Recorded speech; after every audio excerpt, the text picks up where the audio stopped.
ಎಲ್ಲರಿಗೂ ನಮಸ್ಕಾರ. ರಾಜ್ಯದಲ್ಲಿನ ಅಂಗನವಾಡಿ ಕಾರ್ಯಕರ್ತೆಯರು ಮತ್ತು ಸಹಾಯಕಿಯರು ಮತ್ತೆ ಹೋರಾಟಕ್ಕೆ ಇಳಿಯುತ್ತಿದ್ದಾರೆ. ಅಂಗನವಾಡಿ ಕಾರ್ಯಕರ್ತರ ದಶಕಗಳ ಬೇಡಿಕೆಗಳು ಈಡೇರ್ತಾ ಇಲ್ಲ. ಈ ಬೇಡಿಕೆಗಳು ಈಡೇರ್ತಾವೆಯೋ ಇಲ್ಲವೋ ಗೊತ್ತಿಲ್ಲ. ಆದರೆ ಅಂಗನವಾಡಿ ಕಾರ್ಯಕರ್ತರು ಮಾತ್ರ ನಿರಂತರವಾಗಿ ಹೋರಾಟ ಮಾಡುತ್ತಲೇ ಇರ್ತಾರೆ. ಈ ಸರ್ಕಾರಕ್ಕೆ ಅದೇನು ಕಿವುಡೋ ಏನೋ, ಕಿವುಡ ಸರ್ಕಾರಕ್ಕೆ ಕಾರ್ಯಕರ್ತರ ಕೂಗು ಮಾತ್ರ ಕೇಳ್ತಾ ಇಲ್ಲ. ಮುಖ್ಯಮಂತ್ರಿ ಸಿದ್ದರಾಮಯ್ಯ ಅವರು ದಾಖಲೆಯ ಬಜೆಟ್ ಮಂಡನೆಗಾಗಿ ಎಲ್ಲ ಸಿದ್ಧತೆಗಳನ್ನ ನಡೆಸ್ತಾ ಇದ್ದಾರೆ. ಮುಖ್ಯಮಂತ್ರಿ ಸಿದ್ದರಾಮಯ್ಯ ಅವರು 2023 ಮೇದಲ್ಲಿ ಅಧಿಕಾರ ವಹಿಸಿಕೊಂಡಾಗ ಅಂಗನವಾಡಿ ಕಾರ್ಯಕರ್ತೆಯರು ಅತಿ ದೊಡ್ಡ ಭರವಸೆಯನ್ನ ಇಟ್ಟುಕೊಂಡಿದ್ರು. ಅದೇನೆಂದ್ರೆ ಗೌರವಧನ ಹೆಚ್ಚಳದ ಗ್ಯಾರಂಟಿ.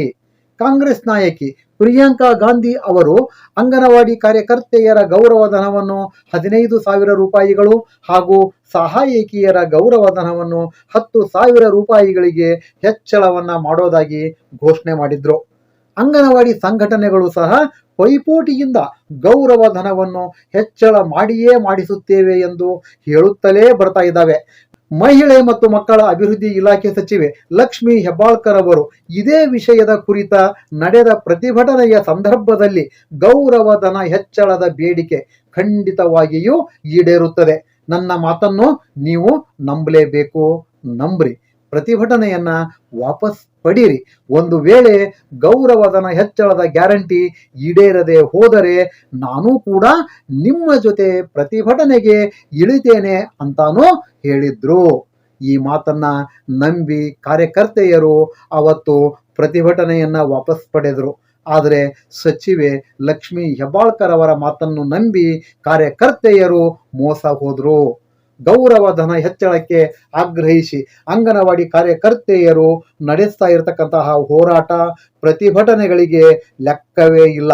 ಅಂಗನವಾಡಿ ಕಾರ್ಯಕರ್ತೆಯರ ಪ್ರತಿಭಟನೆಗಳೆಲ್ಲವೂ ಹೊಳೆಯಲ್ಲಿ ಹುಣಸೆ ಹಣ್ಣು ತೊಳೆದಂತೆ ಆಗ್ತಾ ಇದೆ.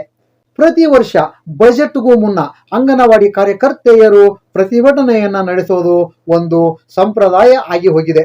ಈ ಬಾರಿಯೂ ಬೆಂಗಳೂರಿನ ಫ್ರೀಡಂ ಪಾರ್ಕಿನಲ್ಲಿ ದಶಕಗಳಿಂದಲೂ ಈಡೇರದೆ ಇರತಕ್ಕಂತಹ ಬೇಡಿಕೆಗಳನ್ನ ಈಡೇರಿಸುವಂತೆ ಆಗ್ರಹಿಸಿ ಮತ್ತೆ ಪ್ರತಿಭಟನೆಗಳು ನಡೆಯಲಿವೆ. ಕರ್ನಾಟಕ ರಾಜ್ಯ ಸಂಯುಕ್ತ ಅಂಗನವಾಡಿ ನೌಕರರ ಸಂಘ AIUTUCಯು 2026 ಫೆಬ್ರವರಿ 27 ಶುಕ್ರವಾರದಂದು ಪ್ರತಿಭಟನೆಯನ್ನ ನಡೆಸೋದಾಗಿ ಈಗಾಗಲೇ ಘೋಷಣೆ ಮಾಡಿದೆ. ಅದೇ ರೀತಿ ರಾಜ್ಯ ಅಂಗನವಾಡಿ ಕಾರ್ಯಕರ್ತೆಯರು ಮತ್ತು ಸಹಾಯಕಿಯರ ಫೆಡರೇಷನ್ AITUC ಕೂಡ 2026 ಮಾರ್ಚ್ 2 ಸೋಮವಾರದಂದು ಬೆಂಗಳೂರು ಚಲೋ ಪ್ರತಿಭಟನೆಯನ್ನ ಹಮ್ಮಿಕೊಂಡಿದೆ. ಈ ಪ್ರತಿಭಟನೆ ನಡೀತಾ ಇರೋದು ಯಾಕೆ ಎಂಬುದರ ಬಗ್ಗೆ AITUC ಸಂಘಟನೆಯ ಪ್ರಧಾನ ಕಾರ್ಯದರ್ಶಿ ಜಯಮ್ಮ ಮತ್ತು ಸಂಘಟನೆಯ ರಾಜ್ಯಾಧ್ಯಕ್ಷರಾದ ಅಮ್ಜದ್ ಅವರು ವಿವರಣೆಗಳನ್ನ ನೀಡಿದ್ದಾರೆ. ಅವರು ಏನೇನು ಹೇಳಿದರು ಅನ್ನೋದನ್ನ ನಾವೀಗ ನೋಡೋಣ ಬನ್ನಿ. ಕರ್ನಾಟಕ ರಾಜ್ಯ ಅಂಗನವಾಡಿ ಕಾರ್ಯಕರ್ತರ ಮತ್ತು ಸಹಾಯಕರ ಫೆಡರೇಷನ್ AITUC ಮಾರ್ಚ್ 2ರಂದು ಬೆಂಗಳೂರು ಚಲೋ ಕಾರ್ಯಕ್ರಮವನ್ನು ಹಮ್ಮಿಕೊಂಡಿದ್ದು, ರಾಜ್ಯದ ಎಲ್ಲ ಅಂಗನವಾಡಿ ಕಾರ್ಯಕರ್ತರು ಕೂಡ ಅಂಗನವಾಡಿ ಕೇಂದ್ರಗಳನ್ನ ಬಂದ್ ಮಾಡಿ ಹೋರಾಟದಲ್ಲಿ ಭಾಗವಹಿಸಬೇಕು. ಯಾಕೆಂದ್ರೆ ಇವತ್ತಿನ ಬೆಲೆ ಏರಿಕೆ ಸಂದರ್ಭದಲ್ಲಿ ಜೀವನ ನಡೆಸಲು ತುಂಬಾ ಕಷ್ಟ ಇದೆ. ಏನು ಚುನಾವಣಾ ಪರ್ವದಲ್ಲಿ 6ನೇ ಗ್ಯಾರಂಟಿಯನ್ನ ನಮ್ಗೆ ಜಾರಿ ಮಾಡ್ಬೇಕಂತ ಹೇಳಿ ಪ್ರಿಯಾಂಕಾ ಗಾಂಧಿ ಅವರು ಕೊಟ್ಟಂತಹ ಬೇಡಿಕೆಯನ್ನ ಸರ್ಕಾರ ಇನ್ನೂ ಈಡೇರಿಸಿಲ್ಲ. ಅದನ್ನ ಈಡೇರಿಸಬೇಕು. ಯಾಕೆಂದ್ರೆ ಜೀವನ ನಡೆಸಲು ತುಂಬಾ ಕಷ್ಟ ಇದೆ. ಇವತ್ತಿನ ಬೆಲೆ ಏರಿಕೆ ಸಂದರ್ಭದ ಒಳಗಡೆ ಕೆಲಸದ ಒತ್ತಡ ಜಾಸ್ತಿ ಇದೆ. ಇವತ್ತು ಕೇಂದ್ರ ಸರ್ಕಾರ ಅನ್ಯಾಯ ಮಾಡಿದ್ರು ಕೂಡ ಅದರ ವಿರುದ್ಧವಾಗಿ ಕೂಡ ನಮ್ಮ ಹೋರಾಟ ಇದೆ. ಹಾಗೆ ಇವತ್ತು ರಾಜ್ಯ ಸರ್ಕಾರ ಹೆಚ್ಚು ಕೆಲಸವನ್ನ ತಗೊಳ್ತಾ ಇರೋದ್ರಿಂದ, ಹೆಚ್ಚು ಒತ್ತಡಗಳಲ್ಲಿ ಕೆಲಸ ಮಾಡ್ತಾ ಇರೋದ್ರಿಂದ ನಮಗೆ 6ನೇ ಗ್ಯಾರಂಟಿಯನ್ನ ಜಾರಿ ಮಾಡಬೇಕು. ಹಾಗೆ 2011ರಲ್ಲಿ ನಮ್ಮನ್ನ ನಿವೃತ್ತಿ ಏಜ್ ಅಂತ ತಗೊಂಡ್ ಬಂತು. ಆ ನಿವೃತ್ತಿ ಮಾಡತಂತಹ ಕಾರ್ಯಕರ್ತೆಯರಿಗೆ ಗ್ರಾಚ್ಯುಟಿ ಕೊಡ್ಬೇಕಂತ ಆದೇಶ ಇದ್ರು ಕೂಡ ಆ 2011ರಿಂದ 23ರವರೆಗೂ ಅನ್ಯಾಯ ಮಾಡಿ ಆ ಕಾರ್ಯಕರ್ತೆಯರಿಗೆ ಗ್ರಾಚ್ಯುಟಿಯನ್ನ ನೀಡಿಲ್ಲ. 1/4/23ರಿಂದ ಕೊಟ್ಟಿದ್ದಾರೆ. ಇದರಿಂದ ಒಂದು ದಿನ 31ನೇ ತಾರೀಕು ಮಾರ್ಚಲ್ಲೇ ಆದಂತಹ ಕಾರ್ಯಕರ್ತೆಗೂ ಕೂಡ ಅನ್ಯಾಯ ಆಗಿದೆ. ಸ್ವಾಮಿ, ನೀವು ಈ ರಾಜ್ಯದಲ್ಲಿ ಇರ್ತಕ್ಕಂಥ ಮಹಿಳೆಯರ ಮಕ್ಕಳ ಅಭಿವೃದ್ಧಿಗಾಗಿ ಗ್ರಾಮದಲ್ಲಿ ಇರ್ತಕ್ಕಂಥ ಎಲ್ಲಾ ಸರ್ವೆಗಳು, ಎಲ್ಲಾ ಯೋಜನೆಗಳನ್ನ ಜನರ ಹತ್ರ ತಗೊಂಡು ಹೋಗುವಂತ ಕೆಲಸವನ್ನ ಮಾಡಿರ್ತಕ್ಕಂಥ ಈ ವೃದ್ಧ ಅಂಗನವಾಡಿ ಕಾರ್ಯಕರ್ತೆಯರಿಗೆ ಗ್ರಾಚ್ಯುಟಿಯನ್ನು ಬಿಡುಗಡೆ ಮಾಡಲೇಬೇಕಂತ ಹೇಳಿ ಹಲವಾರು ಹೋರಾಟಗಳನ್ನ ಮಾಡಿದ್ದೇವೆ. ಆದ್ರೆ ಈ ಬಜೆಟ್ ಒಳಗಡೆ ನಮ್ಮ ಚೀಫ್ ಮಿನಿಸ್ಟರ್ ಅವರು, ನಮ್ಮ ಮಿನಿಸ್ಟರ್ 50ನೇ ವರ್ಷದ ಸಂಭ್ರಮಾಚರಣೆ ಒಳಗಡೆ ನಮ್ಗೆ ಗೌರವಧನವನ್ನು ಹೆಚ್ಚಳ ಮಾಡೋದ್ರ ಬಗ್ಗೆ ಹಾಗೆ ಗ್ರಾಚ್ಯುಟಿಯನ್ನು ಕೊಡಿಸ್ತೇವೆ ಅಂತ ಮಾತು ಕೊಟ್ಟಿದ್ದಾರೆ. ಅದನ್ನ ಮಾಡ್ಕೊಡ್ಲೇಬೇಕು ಅಂತ ಹೇಳಿ ನಾವು ಇವತ್ತು ಮಾರ್ಚ್ 2ರಂದು ಬೆಂಗಳೂರು ಚಲೋ ಕಾರ್ಯಕ್ರಮ ಹಮ್ಮಿಕೊಂಡಿದ್ದೇವೆ.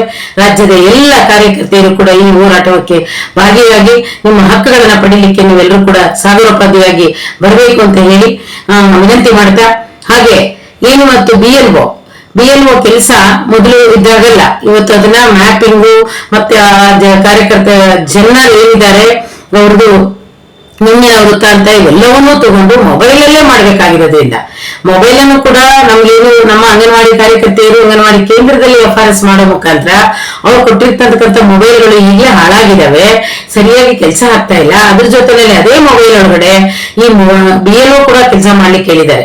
ಎಲ್ಲ ಕಾರ್ಯಕರ್ತರ ಹತ್ರನೂ 5G ಮೊಬೈಲ್ ಇರಕ್ ಸಾಧ್ಯನಾ? ರಾಜ್ಯದಲ್ಲಿ ಸಾಕಷ್ಟು ಸಮಸ್ಯೆಗಳು ಪಡ್ತಾ ಇದ್ದಾರೆ ಕಾರ್ಯಕರ್ತೆಯರು. ಯಾಕೆಂದ್ರೆ ಅಧಿಕಾರಿಗಳು ಯಾವುದೇ ನಮ್ಮ ಬೇಡಿಕೆಗಳನ್ನ, ನಮ್ಮ ಸವಲತ್ತುಗಳು ಏನ್ ಕೊಡ್ಬೇಕು ಅನ್ನೋದ್ರ ಬಗ್ಗೆ ಚರ್ಚೆ ಇಲ್ಲ. ಎಲ್ಲ ನಮ್ಮ ಇಲಾಖೆ ಅಧಿಕಾರಿಗಳು ಕೂಡ ಸಪೋರ್ಟ್ ಮಾಡ್ತಾ BLO ಮಾಡ್ಬೇಕು ಅಂತ ಹೇಳ್ತಾ ಇದ್ದಾರೆ.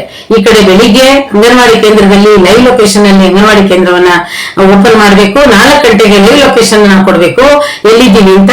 4 ಗಂಟೆ ಆದ್ಮೇಲೆ BLO ನ ಬೀದಿಯಲ್ಲಿ ಮನೆಗೆ ಹೋಗಿ ಮಾಡಕ್ ಹೊರಟ್ರೆ ಮತ್ತೆ ಅವ್ರ ಮನೆ ಜೀವನ, ಅವ್ರ ಮಕ್ಕಳು ಎಲ್ಲಿಗೆ ಹೋಗ್ಬೇಕು, ಯಾವಾಗ ಅವ್ರ ಮಕ್ಕಳನ್ನ ನೋಡ್ಕೊಳಕ್ ಸಾಧ್ಯ? ಮತ್ತೆ ಮಕ್ಕಳಿಗೆ ಅಂಗನವಾಡಿ ಕೇಂದ್ರಗಳಲ್ಲಿ ಶಿಕ್ಷಣವನ್ನು ಕೂಡ ಕೊಡ್ಲಿಕ್ಕೆ ಆಗ್ತಾ ಇಲ್ಲ. ಅಂತ ಪರಿಸ್ಥಿತಿ ಒಳಗಡೆ ಇವತ್ತು ಕಾರ್ಯಕರ್ತೆಯನ್ನ ತಂದು ಹೊಡ್ತಾ ಇದೆ ಸರ್ಕಾರ. ಆ ಇದರಿಂದ ನಮ್ಗೆ BLO ಯಾರು ಸಮಯ ಇದೆ, ಇಚ್ಛೆ ಪಡ್ತಾರೆ, ಮತ್ತೆ ಮೊಬೈಲ್ ಅಲ್ಲಿ ಮಾಡ್ತಕ್ಕಂಥ ನಾಲೆಡ್ಜ್ ಇದೆ, ಹೆಣ್ಮಕ್ಳು ಮಾಡ್ತೀವಿ ಅನ್ನೋರಿಗೆ ನಾವು ಯಾವತ್ತು ಬೇಡ ಅಂತ ಹೇಳ್ತಾ ಇಲ್ಲ ಸಂಘಟನೆ. ಆದ್ರೆ ನಮ್ಮ ಕೇಂದ್ರ ಸರ್ಕಾರ ಹಲವಾರು ಕಾರ್ಯಕರ್ತರನ್ನ ಅದರೊಳಗಡೆ ಕೊಡ್ತೇವೆ. C ಮತ್ತು D ದರ್ಜೆಯ ನೌಕರರು ಈ BLO ಕೆಲಸ ಮಾಡ್ಬೇಕು ಅಂತಿದ್ದಾರೆ. ನಾವು ಗೌರವದಲ್ಲಿ ದುಡಿತಾ ಇದೀವಿ ಸ್ವಾಮಿ, ನಾವು C ಅಲ್ಲ D ಅಲ್ಲ, TC ಮಾಡಿ ಅಂತ ಕೇಳ್ಕೊಳ್ತಾ ಇದೀವಿ. ಆದ್ರೂ ನಮ್ಮನ್ನ ಅಂಗನವಾಡಿ ಕಾರ್ಯಕರ್ತರನ್ನ ಹೆಚ್ಚು ರಾಜ್ಯದಲ್ಲಿ BLO ತಗೊಂಡು ಶೋಷಣೆ ಮಾಡ್ತಾ ಇದ್ದಾರೆ. 50 ವರ್ಷ 60 ವರ್ಷ ಆಗ್ತಾ ಇದೆ, ರಿಟೈರ್ಡ್ ಏಜ್ ಇದೆ, ಶುಗರ್ BP ಇದ್ರೊಳಗಡೆ ಅವ್ರಿಗೆ ಮೊಬೈಲ್ ಹಿಡ್ಕೊಳ್ಳೋ ಪರಿಸ್ಥಿತಿನೂ ಇರೋದಿಲ್ಲ. ಆ ಮೊಬೈಲ್ ಹೇಗೆ ಆಪರೇಟ್ ಮಾಡ್ಬೇಕಂತ ಶಾಲೆ ಕೆಲಸನೇ ಬೇರೆಯವರ ಸಹಾಯ ತಗೊಂಡು ತನ್ನ ಕೂಲಿ ಜೀವನಕ್ಕೋಸ್ಕರ ಎಲ್ಲಿ ನಾನು ಕೆಲಸ ಬಿಟ್ರೆ ನನಗೆ ಕೂಲಿ ಇಲ್ಲ ಅಂತ ಹೇಳಿ ಅದನ್ನ ಬೇರೆಯವರ ಪರಾಧೀನವಾಗಿ ಕೆಲಸ ಮಾಡ್ತಾ ಇದ್ದಾರೆ. ಅಂತ ಕಾರ್ಯಕರ್ತೆಯರಿಗೆ ಇವತ್ತು BLO ಒತ್ತಡ ಹೇರಿ ಆಯುಕ್ತರು ಇವರನ್ನ ವಜಾ ಮಾಡ್ಬೇಕಂತ ಹೇಳಿ DDಗೆ ಕಳಿಸೋದು, DD ಅವರು ಕಮಿಟಿಲಿ ಇರ್ತೀವಿ ಅಂತ ಲೆಟರ್ ಕೊಡೋದು, ಈ ರೀತಿ ಇಡೀ ರಾಜ್ಯದೊಳಗಡೆ ಬೀದರ್ ಆಗಿರ್ಬೋದು, ಬೆಂಗಳೂರು ಎಲ್ಲಾ ಕಡೆ ಈ ರೀತಿ ಹೆದರ್ಸ್ತಾ ಇದ್ದಾರೆ. ಈ ಹೆದರಿಕೆಯಿಂದ ಎಷ್ಟೋ ಕಾರ್ಯಕರ್ತೆಯರು ಇವತ್ತು ಮೆಂಟಲ್ ಇದಾಗಿದ್ದಾರೆ, ಸ್ಟ್ರೋಕ್ ಬರೋ ವ್ಯವಸ್ಥೆಗೆ ಬಂದಿದ್ದಾರೆ. ಈ ಎಲ್ಲದರಿಂದ ದಯವಿಟ್ಟು BLO ಕೆಲಸವನ್ನ ಯಾರು ಇಚ್ಛೆ ಪಡ್ತಾರೋ ಅವ್ರಿಗೆ ಕೊಟ್ಟು, ಯಾರಿಗೆ ಅನಾರೋಗ್ಯ ಇದೆ ಮಾಡ್ಲಿಕ್ಕೆ ಆಗ್ತಾ ಇಲ್ಲ, ಏನ್ ಬೇರೆ ಬೇರೆ ಕಾರ್ಮಿಕರಲ್ಲಿ ಇದ್ದಾರೆ, ಇವತ್ತು ಯುವಶಕ್ತಿ ಇದೆ, ಶ್ರೀಶಕ್ತಿ ಇದೆ, ಮತ್ತೆ ಗ್ರಾಮ ಪಂಚಾಯತಿಗಳಲ್ಲಿ ಕೂತು ಕಾಲ ಕಳೆಯುವಂತ ಉದ್ಯೋಗಿಗಳಿದ್ದಾರೆ. ಇಂಥವ್ರಿಗೆಲ್ರಿಗೂ ಕೊಡಿ. ಅದು ಬಿಟ್ಟು ಏನ್ ಇವತ್ತು ಅಂಗನವಾಡಿ ಕಾರ್ಯಕರ್ತೆಯರಿಗೆ ಅವ್ರಿಗೆ ಕೊಡ್ತಾ ಇದೀವಿ ಅನ್ನೋದನ್ನ ನಾವು ಪ್ರತಿಪಾದಿಸಿ BLO ಒತ್ತಡವನ್ನ ಹೇರಬಾರದು. ಅದು ಒತ್ತಡ ಇರತಕ್ಕಂತ ನಿಯಮಾವಳಿಯನ್ನು ವಾಪಸ್ ತಗೊಳ್ಬೇಕು ಅಂತ ಹೇಳಿ. ಹಾಗೆ ಪ್ರವಾರ ಭತ್ಯೆ ಇಡೀ ರಾಜ್ಯದೊಳಗಡೆ ಇನ್ನು ಅಂಗನವಾಡಿ ಕಾರ್ಯಕರ್ತೆ ಸಹಾಯಕಿಯನ್ನ ಆಯ್ಕೆ ಮಾಡಿಲ್ಲ. ಏನೇ ಒಂದು ಸೈನು ಅಲ್ಲಿ ಸಮಸ್ಯೆ ಆದ್ರೂ ಕೂಡ ಹೆಡ್ ಆಫೀಸ್ಗೆ ಬರ್ಬೇಕು, ಅಲ್ಲಿಂದ ಬರೋದಕ್ಕೆ ಎಷ್ಟು ತಡ ಆಗ್ತಾ ಇದೆ. ಮತ್ತೆ DC ಅವರು ಕೂಡ ಇದ್ರ ಕ್ರಮ ತಗೊಳಕ್ ಆಗ್ತಾ ಇಲ್ಲ. ಇದರಿಂದ ಧಾರವಾಡದಲ್ಲಾಗಿರ್ಬೋದು ಎಷ್ಟು ಸಹಾಯಕಿಯರು 30, 40, 100 ಚಿಲ್ಲರೆ ಸಹಾಯಕಿಯರಿಲ್ಲ, ಬೆಂಗಳೂರು ಒಳಗಡೆ ಇಲ್ಲ, ಕಾರ್ಯಕರ್ತೆಯರಿಲ್ಲ, ಎಷ್ಟೋ ಕಡೆ ಮೇಲ್ವಿಚಾರಕರು ಕೂಡ ಇಲ್ಲ. ಈ ರೀತಿ ಎಲ್ಲಾ ಒಂದು ಕೆಲಸವನ್ನ ಒಬ್ಬ ಕಾರ್ಯಕರ್ತೆಯಿಂದ 2 ಕೆಲಸವನ್ನ ಮಾಡಿಸ್ಕೊಡ್ತಕ್ಕಂತ ನಿಟ್ಟಿಗೆ ಈ ಸರ್ಕಾರ ಮಾಡ್ತಾ ಇದೆ. ಅಲ್ಲಿ ಪ್ರಭಾರ ಭತ್ಯೆಯನ್ನು ಹೆಚ್ಚಿನ ಮಾಡ್ಕೊಂಡು 4-5 ವರ್ಷಗಳಿಂದ 9,000 ಕಾರ್ಯಕರ್ತೆಯರು, 12,000 ಸಹಾಯಕಿಯರದು ಕೆಲಸವನ್ನ ಡಬಲ್ ಆಗಿ ಕೇಂದ್ರಗಳನ್ನ ನಡೆಸ್ತಾ ಇದ್ದಾರೆ ಕಾರ್ಯಕರ್ತೆಯರು. ಈ ಸಂಬಳ ಉಳಿಲಿಲ್ವಾ ಸ್ವಾಮಿ ನಿಮ್ಗೆ? ಅದ್ರೊಳಗಡೆ ಒಂದು ಪ್ರಭಾರ ಭತ್ಯೆ ಹೆಚ್ಚು ಮಾಡಿ ಅಂತ ಸಾಕಷ್ಟು ಈ ವರ್ಷಗಳಿಂದ ನಾವು ಹೋರಾಟ ಮಾಡ್ತಾ ಇದ್ರು ಕೂಡ 50 ರೂಪಾಯಿ ತಿಂಗಳಿಗೆ ಕೊಡ್ತಾ ಇದ್ರಿ, ನಿಮ್ ಮನಸ್ಸಾಕ್ಷಿ ಇದೆಯಾ? ಇದನ್ನ ಕೇಳೋದಕ್ಕೋಸ್ಕರ ನಾವು ಇವತ್ತು ಹೋರಾಟವನ್ನ ಹಮ್ಮಿಕೊಳ್ತಾ ಇದ್ದೇವೆ. 30 ರೂಪಾಯಿ ಏನು ಬೆಲೆ ಏರಿಕೆ ಆಗಿದೆ, DAನ ಊಟ 30 ರೂಪಾಯಿ ಕೊಡ್ತಾ ಇದೀವಿ. ನಿಮಗೆ ನಿಮ್ಮ ಬೆಲೆ ಏರಿಕೆಗಳನ್ನ ಜಾಸ್ತಿ ಮಾಡ್ಕೊಳ್ತಾ ಇದೀರಿ, ನಿಮ್ಮ ಸಂಬಳ ಜಾಸ್ತಿ ಮಾಡ್ಕೊಳ್ತಾ ಇದೀರಿ. ನಮ್ಮ 30 ರೂಪಾಯಿ ಮಾಡಿದೀವಿ, ಇದ್ರ ಬಗ್ಗೆ ಇನ್ನು ಚಕಾರ ಎತ್ತುತ್ತಾ ಇಲ್ಲ, ಮಾತಾಡ್ತಾ ಇಲ್ಲ, ಮಾಡ್ತೀವಿ ಅಂತ ಹೇಳಿ ಇನ್ನು ಮಾಡಿಲ್ಲ. ಇದನ್ನು ಕೂಡ ನಾವು ಕೇಳಬೇಕಾಗಿದೆ. ಹೀಗೆ ನಮ್ಮದು ಅಂಗನವಾಡಿ ಕಾರ್ಯಕರ್ತೆಯರಿಗೆ ಇರ್ತಕ್ಕಂಥ ಸಮಸ್ಯೆಗಳು ಒಂದಲ್ಲ ಎರಡಲ್ಲ. ಹಾಗಾಗಿ ಇವೆಲ್ಲವನ್ನು ಕೂಡ ನಾವು ಇಟ್ಕೊಂಡು ಬೆಂಗಳೂರು ಚಲೋ ಕಾರ್ಯಕ್ರಮವನ್ನ ನಾವು ಹಮ್ಮಿಕೊಂಡಿದ್ದೇವೆ.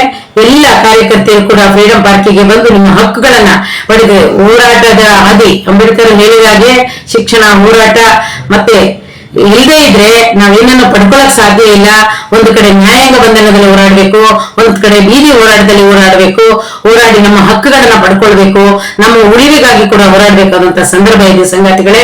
ಅದರಿಂದ ತಾವೆಲ್ಲರೂ ಕೂಡ ಇವತ್ತೇನು ಬಜೆಟ್ ಬರ್ತಾ ಇದೆ 10ನೇ ತಾರೀಕು, ಅದರೊಳಗಡೆ ನಮ್ಮ ಚೀಫ್ ಮಿನಿಸ್ಟರ್ ಅವರು, ನಮ್ಮ ಮಿನಿಸ್ಟ್ರು ಇಲ್ಲಿ ರಾಜ್ಯದ ಕಾರ್ಯಕರ್ತೆಯರು ಏನು ಗೌರವಧನದಲ್ಲಿ ದುಡಿತಾ ಇದ್ದಾರೆ, ಅವ್ರಿಗೆ ಅನ್ಯಾಯ ಮಾಡೋದಿಲ್ಲ ಅನ್ನೋ ನಂಬಿಕೆ ನಮಗಿದೆ. ಆದ್ರೂ ಕೂಡ ನಾವು ಒತ್ತಡವನ್ನ ಹೇಳಿ ಈ ಮಾರ್ಚ್ ಒಳಗಡೆ ನಮಗೆ ನೀವು ಪೇಮೆಂಟ್ ಗಳನ್ನ ಜಾಸ್ತಿ ಮಾಡಬೇಕು. ಹಾಗೆ ನಿವೃತ್ತರಿಗೆ ಮನೆಗೆ ಇವತ್ತು ನಮ್ಮ ಮಿನಿಸ್ಟರ್ ಮೇಡಮ್ ಅವರು ಏನ್ ತಮ್ಮ ಹುಟ್ಟುಹಬ್ಬವನ್ನ ಇದರೊಳಗಡೆ ನೀವು ವೃದ್ಧರ ಜೊತೆ ಮಾಡ್ಕೊಂಡಿದ್ದೀರಿ. ಖಂಡಿತ ತುಂಬಾ ಸಂತೋಷ ಆಗ್ತಾ ಇದೆ ನೀವು ಮಾಡಿರ್ತಕ್ಕಂಥ ಕೆಲಸ. ಅದ್ರ ಜೊತೆ ಒಳಗಡೆ ಈಗ ಈ ವೃದ್ಧರಿಗೆ ನೀವು ಈ ಗ್ರಾಚ್ಯುಟಿಯನ್ನ ಕೊಡಿಸಿ ಆ ವೃದ್ಧರ ಒಂದ್ ದಿವಸ ನಿಮ್ಮನ್ನ ಕೊಂಡಾಡುವಂತ, ನಿಮಗೆ ಆಶೀರ್ವಾದ ಮಾಡುವಂತ ಅವಕಾಶವನ್ನ ತಾವು ಕೊಡ್ತೀರಾ ಅಂತ ನಾವು ಮಿನಿಸ್ಟರ್ ಕೇಳೋಣ ಅಂತ ಹೇಳ್ತಾ, ಇಡೀ ರಾಜ್ಯದಲ್ಲಿ ಎಲ್ಲಾ ಕಾರ್ಯಕರ್ತೆಯರು ಕೂಡ ಒಂದು ಅಂಗನವಾಡಿ ಕೇಂದ್ರಗಳನ್ನ ಬಂದ್ ಮಾಡಿ ನಿಮ್ಮ ಸಿಡಿಪಿಒ ಕಚೇರಿಗಳಿಗೆ ಮತ್ತೆ ಎಲ್ಲರಿಗೂ ಕೂಡ ಮನವಿಯನ್ನ ಕೊಟ್ಟು ಬಂದ್ ಮಾಡಿ 2ನೇ ತಾರೀಕಿನ ಬೆಂಗಳೂರು ಚಲೋ ಕಾರ್ಯಕ್ರಮವನ್ನ ಯಶಸ್ವಿ ಮಾಡ್ಬೇಕು ಅಂತ ಮನವಿ ಮಾಡ್ತೇನೆ. ಎಐಟಿಯುಸಿ ಸಂಯೋಜಿತ ಸಂಘಟನೆಯ ನೇತೃತ್ವದಲ್ಲಿ ಬರುವ ಮಾರ್ಚ್ 2ನೇ ತಾರೀಕು ವಿಧಾನಸೌಧ ಚಲೋ ಕಾರ್ಯಕ್ರಮವನ್ನು ಹಮ್ಮಿಕೊಳ್ಳಲಾಗಿದೆ. ತಮಗೆಲ್ಲರಿಗೂ ಕೂಡ ಗೊತ್ತಿದೆ, ರಾಜ್ಯ ಸರ್ಕಾರ ಅಧಿಕಾರಕ್ಕೆ ಬಂದು ಈಗಾಗಲೇ 1000 ದಿನ ಕಳೆದು ಸಂಭ್ರಮಿಸ್ತಾ ಇದೆ.